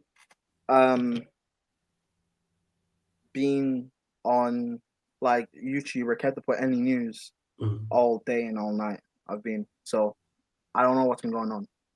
What about the Gittens? Nah, you guys close. Yeah, Bynoe, Gittens, you might have reportedly close to signing him. That's why I mentioned it. 1 second, let me get to it here. It's here somewhere. One sec. Hold up. Here we go. Despite links with Bayern, Chelsea are close to completing Jamie Bynoe Gittens deal. Understand direct meeting with Borussia Dortmund took place on Monday. Chelsea maintained 7-year deal agreement with JBG, who wants the move. Talks underway again between the two clubs, and that's Fabrizio Romano.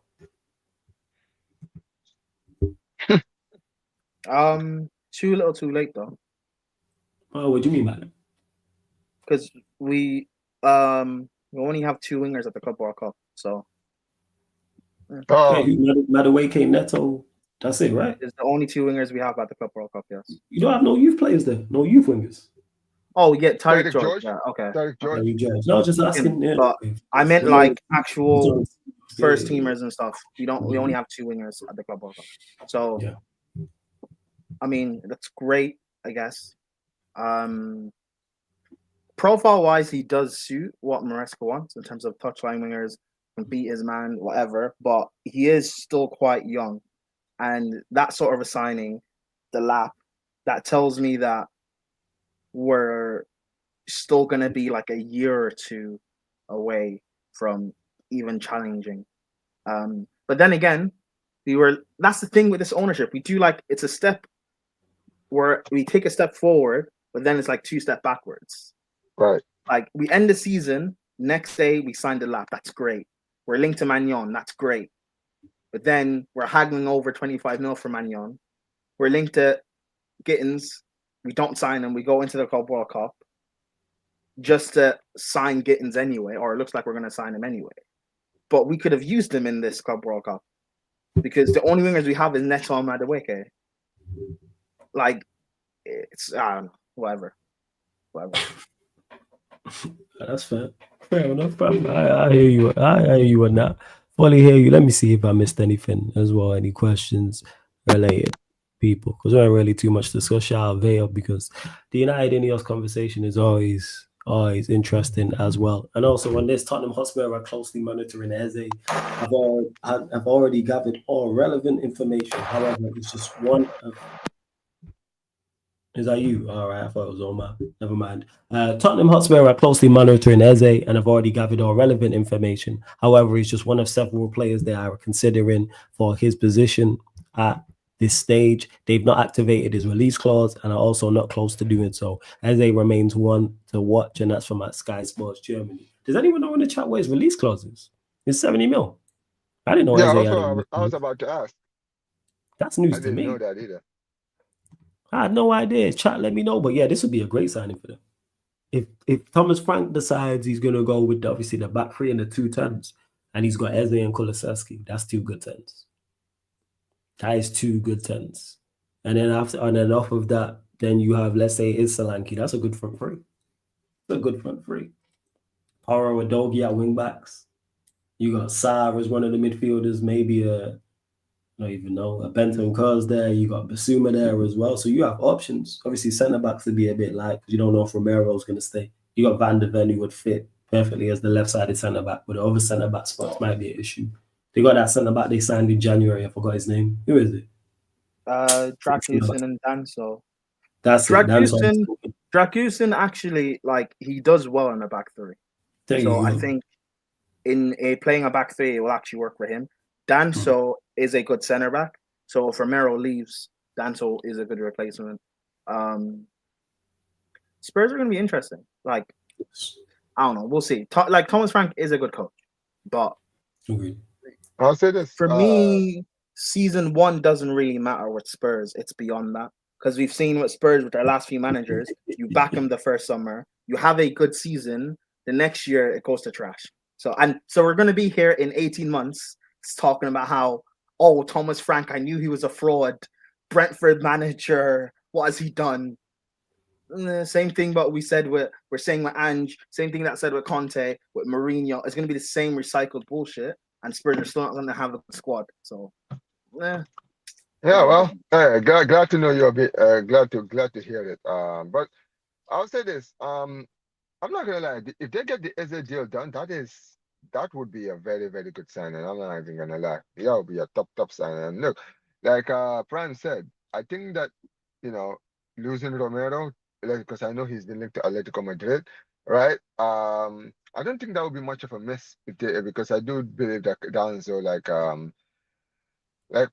Prime said, I think he's a good defender, so I think that he will definitely do a job. But look, if I'm gonna be 100% honest with you, just like Prime mentioned, I don't really know what to expect from Thomas Frank, because this is gonna be like the first time like the microscope is really gonna be on him. Because let's be honest, right? He did a good job at Brentford, but it is Brentford. You understand what I mean, right? Now I feel like the pressure will be a little bit high. The fans will be kind of expecting him, to at least bare minimum challenge for Europe, because let's be real, I know they had a poor season last season, but at the end of the day, that's what they're going to be expecting, right? And for me, I'm looking forward to seeing how he does at Spurs. I really am, because I do rate him as a coach, but listen, this is the biggest job he's going to get, so we'll see if he sinks or swim.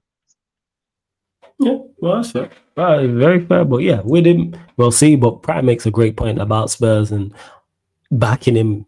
But I mean, a Spurs manager being back the first season and not necessarily so much the second season. It'd be interesting to see also what formation Thomas Frank plays there, because he mixed it up at Brentford. Sometimes it was a back three, sometimes it was a back four, dependent. And it will be interesting to see who they bring in as well. Let me get to our final few things. But people, we will be going live in about 5 minutes over in the playback for the Chelsea game as well. The ES2 Chelsea game live in the playback. Blessings, no stress, Omar. Big up. You lot, make sure you subscribe to Omar BYT. Make sure you subscribe to Veta Games TV as well. And shout out to Sai, because I know he rejoined the membership. I don't know what happened there, Sai, but you've been a member. It might not automatically renewed. But he says Veta's team, City will spend when the team needs, because they got good owners. Liverpool don't spend seasons like this. We only spend like this every 3 seasons. I hear you.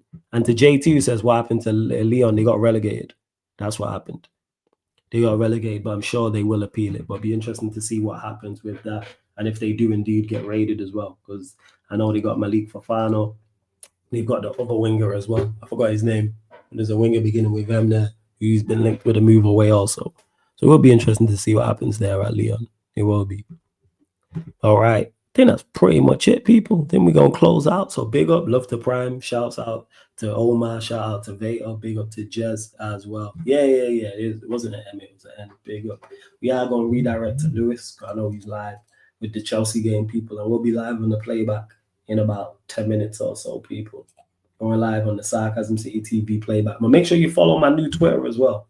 Follow the new Twitter. Yes, it's flawless, people. Follow my new Twitter. Please make sure you do so. Follow my new Twitter. and put Sarcasm City TV Raid in Lewis's chat as well. But follow the new Twitter. Get over to the playback as well. We will be going live, like I said, in 10 minutes, people. 5 to 10 minutes for that Chelsea game as well. www.playback.tv/sarcasmcitytv. That's playback.tv/sarcasmcitytv. Or just download the playback app from the App Store, people. See it right there. See it right there on the screen. What's this, Prime? What's this? Chelsea are playing in half an hour. This is the lineup. Very much rotated. Jorgensen in goal. It looks like a back three of Achimpong, Tosin, Badiashile, with Gusto inverted in midfield. So cool. Wait, is there no wing backs? Or is it a flat four? No. We play with an inverted fullback. So Golson, what will it be? Gusto and Badiashile like as fullbacks, and Tosin and Achimpong as the centre backs. Yeah, but Gusto inverts, so it then becomes a back three essentially. Okay, got you. So yeah, Gusto in midfield inverted with Lavia. Is Nkunku going to play out wide? Interesting. So Madueke and Nkunku on the wings, it looks like, with Enzo, Palmer, or Enzo and Drewsbury Hall as like two tens and the lap up top. So cool. Whatever. Yeah, see, you lot rang the changes. So Palmer's on the bench and Caicedo's on the bench as well as Nkunku. Yeah, Palmer on the bench, Caicedo, Neto, James. Whatever, man, just win it because Santos is on the bench as well.